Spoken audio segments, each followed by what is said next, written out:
8:10. Vamos a hablar ahora también de salud, porque justamente la ministra del sector, Pilar Mazzetti, afirmó que gran parte del presupuesto para el año 2021 que se asignará a su sector será destinado a la compra de vacunas contra COVID-19. Aseguró que el primer lote que enviará Pfizer será de 50.000 dosis y servirá para probar cómo será el sistema de trabajo a gran escala del personal médico con vacunas almacenadas a temperaturas muy bajas cuando ya se inicien oficialmente las inmunizaciones. Varios meses, ya han visto ustedes como una parte de las negociaciones ya se ha iniciado y estamos teniendo ya una primera firma con Pfizer, hemos tenido también una segunda firma con COVAX Facility, que es todo un consorcio que nos ayuda a recibir vacuna a todos los países de desarrollo inicial y desarrollo medio. Y luego las negociaciones están continuando ya para el grueso de la vacunación, la mayor parte de las vacunas. Lo que quisiéramos es que se haga la vacunación en el primer trimestre del próximo año, ese es el objetivo. Y lo que vamos a hacer es probar el sistema, es decir, vamos a hacer una distribución de esas 50.000 dosis, porque lo más difícil de distribuir va a ser una vacuna que tiene una temperatura más complicada y poco tiempo de duración. Ese es el reto, ¿no? Construir esta cadena de frío para que las vacunas efectivamente lleguen a nuestro país y sean de utilidad. Vamos a hablar al respecto con nuestro primer invitado. Él es Antonio Prato, integrante del Comando Vacuna. Buenas noches, señor Prato. Bienvenido a ¿Qué está pasando? Perla, buenas noches. La ministra acaba de decir que están en negociaciones con Pfizer y con COVAX, si no la escuché mal. ¿Algún otro laboratorio también con el cual se pueda negociar la compra de vacunas cuyos resultados en tercera fase sean tan auspiciosos como los de Pfizer, que está por encima del 95%? Sí, lo que ha dicho la ministra es que ya se firmó un acuerdo de compra con Pfizer, lo cual es correcto, y con COVAX Facility. Son los dos acuerdos que están firmados hasta ahora. Pfizer es un acuerdo bilateral para 9.9 millones de dosis, de las cuales llegan, como dijo la ministra Mazzetti, 50.000 en diciembre para hacer pilotos, pruebas. Yo creo que eso es muy bueno porque de eso va a depender también la agilidad con que se haga la vacunación con esta vacuna que requiere temperaturas bajas. Pero el grueso va a llegar 1,5 millones para el primer trimestre, lo cual alcanzaría para más o menos un poco más de 700.000 personas. Eso es lo único que se ha firmado hasta ahora. Hay también lo de COVAX Facility, pero COVAX Facility es una alianza, como bien lo mencionó la doctora Mazzetti, de la OMS con dos instituciones más, que es el CEPI y el Gavi. Y son un portafolio de vacunas. Esas vacunas sí no van a llegar hasta mediados o más, yo diría hasta la última parte del próximo año. Entonces lo que habría que hacer es seguir con las negociaciones con otros laboratorios, de repente quizás retomarla probablemente con AstraZeneca, si es que todavía tienen algunas dosis. Para el primer trimestre estamos hablando, porque después, en la segunda parte del año, van a haber más oferta de vacunas. Está también la vacuna de Sinopharm, de China, que es la que estamos haciendo estudios clínicos en Perú. Está la vacuna de Gamaleya de Rusia, que también tengo entendido que hay propuestas para dosis suficientes, pero no se sabe cuántas. Entonces sí hay varias fuentes, ¿no? También hay una vacuna de Arcturus, es una empresa americana también que hizo una propuesta para 8 millones de dosis para el primer trimestre. Y también hubieron propuestas antes de CanSino, es una empresa farmacéutica china, y Sinovac, pero no sabemos en qué situación están esas vacunas. Señor Prato, ¿existe una lista? Es decir, los países están como apuntados en una lista y de acuerdo a ese orden se van a ir entregando las vacunas, ¿o cuál es la lógica de distribución? Porque claro, no somos el único lugar en el mundo que las necesita. Eso es correcto. Lo que pasa es que ya hace ya algunos meses, estamos hablando desde cuando recién a ver, hay que tener en cuenta una cosa: cuando los investigadores chinos publican en la internet el mapa del genoma del virus, los laboratorios farmacéuticos empezaron a partir de ahí a diseñar las vacunas. Y obviamente hubieron laboratorios que se adelantaron más, AstraZeneca con la Universidad de Oxford, Pfizer también con una compañía BioNTech alemana, estaba Moderna, entonces empezaron a hacer los desarrollos de la vacuna. Pero los países grandes, los países con mayor posibilidades,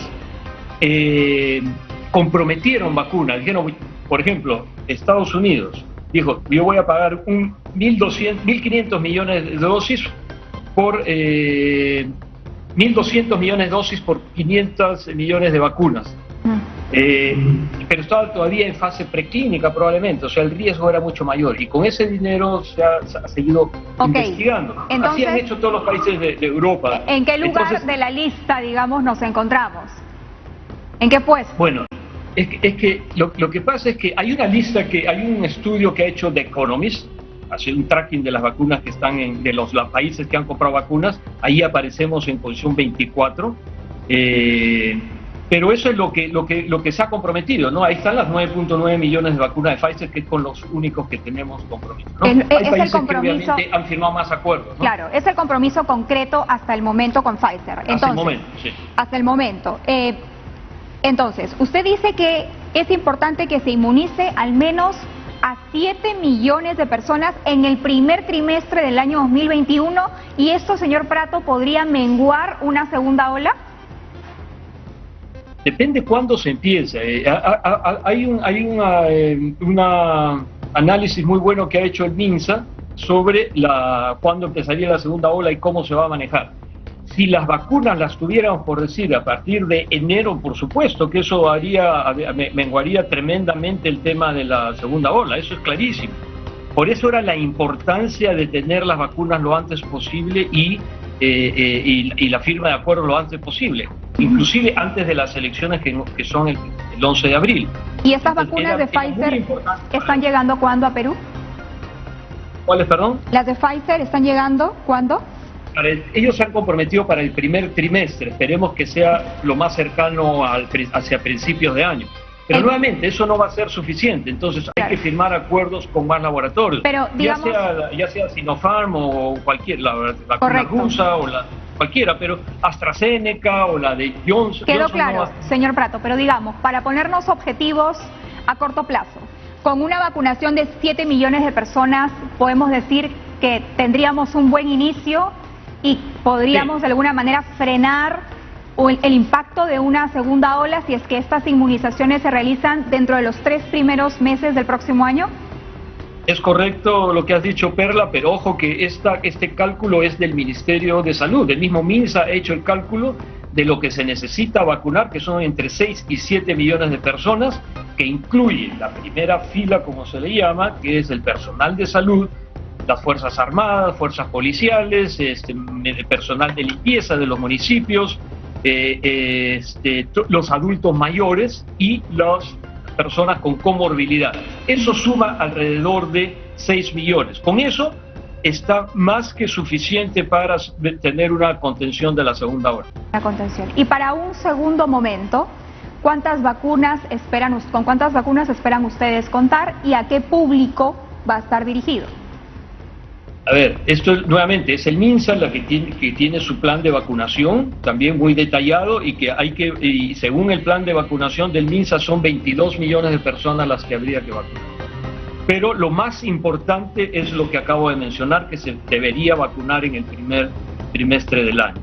Y lo otro ya es gente más joven, gente que no tiene ninguna comorbilidad. Entonces eso ya es mucho más manejable, ¿cierto? Y yo creo que ahí sí ya habría una contención bastante eficiente del virus.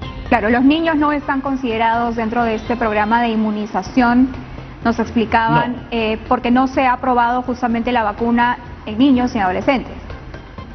Es cierto, todavía no se ha aprobado, a pesar de que sí ha habido estudios clínicos en niños de 5 a 12 años, en Gran Bretaña ha habido de la vacuna de AstraZeneca, hay un grupo de pacientes que son niños, ¿no? Pero obviamente eso vendrá después.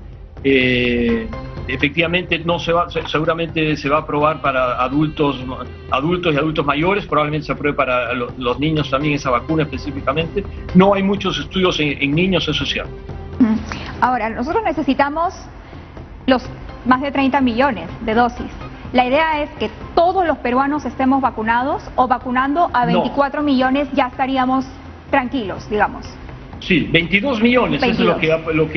Es el objetivo del MINSA y es una cifra bastante razonable, porque hay que tener en cuenta que también que ya hay muchos pacientes que han estado ya con el virus y que probablemente ellos no se sabe si se van a tener que vacunar o no. Y también ahorita la cifra oficial es 1 millón, cerca de 1 millón, que estamos por los 900 y pico, 950.000, pero es muy probable que a diciembre estemos por encima del millón, y si se terminan los estudios de prevalencia que estaba haciendo el MINSA, que ya en un inicio dijeron que estaba en alrededor de 25%, 30%, estamos hablando que es una cifra significativa que podría haber ya tenido el virus y que han sido asintomáticos o cualquier otra, o con síntomas muy leves y que no se sabía, pero es muy probable que con ese estudio de prevalencia se sepa exactamente cuántos pacientes o qué parte de la población ya estuvo contagiada. Exacto. Eso habría que esperar. No tenemos pero todavía 22 millones de pacientes, de personas estaría más que suficiente. No tenemos todavía ese estudio de prevalencia. Para las vacunas, ¿se va a considerar a las personas que ya tuvieron coronavirus y lo superaron, o tienen que ser personas a las que no les haya dado el virus? Normalmente se vacuna a las personas que no hayan tenido el virus, porque no se sabe todavía cuánto va la inmunogenicidad en el organismo, no se sabe cuánto tiempo va a durar, cuánto tiempo van a vivir los anticuerpos en el organismo de una persona que ha sido contagiada. Eso todavía no se sabe, se habla de 4 meses, ahora se dice que no, que son 8 meses, de repente es un poco más, entonces esas personas no necesitan una vacuna de inmediato. Lo más probable es que necesitemos una segunda dosis, un refuerzo, ¿no? Que tal vez esta se convierta en una vacuna anual. No se sabe todavía. La mayoría de estas vacunas sí son de 2 dosis y hay que aplicarlas después de 3 o 4 semanas de la primera. Entonces son 2 dosis que una persona va a tener que recibir en un lapso de 3 o 4 semanas. Las vacunas que van a llegar acá. Hay vacunas que se están investigando y que podrían ser de 1 dosis, pero esas todavía vendrán hacia finales del próximo año. Bien, y ya para cerrar, señor Preto, ¿por qué con 22 millones estaríamos cumpliendo un objetivo? ¿Por qué con 22 millones de peruanos vacunados estaría suficiente? ¿Cuál es la lógica en salud? Es el cálculo que ha hecho el MINSA, ahí hay que descartar, si somos 32 millones de personas, hay que descartar niños, no sé cuántos millones de niños existen, hay que descartar los pacientes que ya tuvieron la enfermedad, y hay que descartar las personas que no van a vacunarse porque no han decidido no vacunarse. Hay parte de la población que dice, yo no quiero vacunarme, entonces ese cálculo da alrededor de 22 millones de personas. Bien, muchas gracias al señor Antonio Prato, integrante del Comando Vacuna, conversando con nosotros esta noche en qué está pasando. Importante saber cómo se están llevando a cabo las gestiones desde el sector salud para la adquisición de estas vacunas. Ya se cerró con Pfizer para la compra de más de 9 millones y esperemos que lleguen lo más pronto a nuestro país. 7 de la noche con 24 minutos en la región Piura, usuarios de las redes sociales denunciaron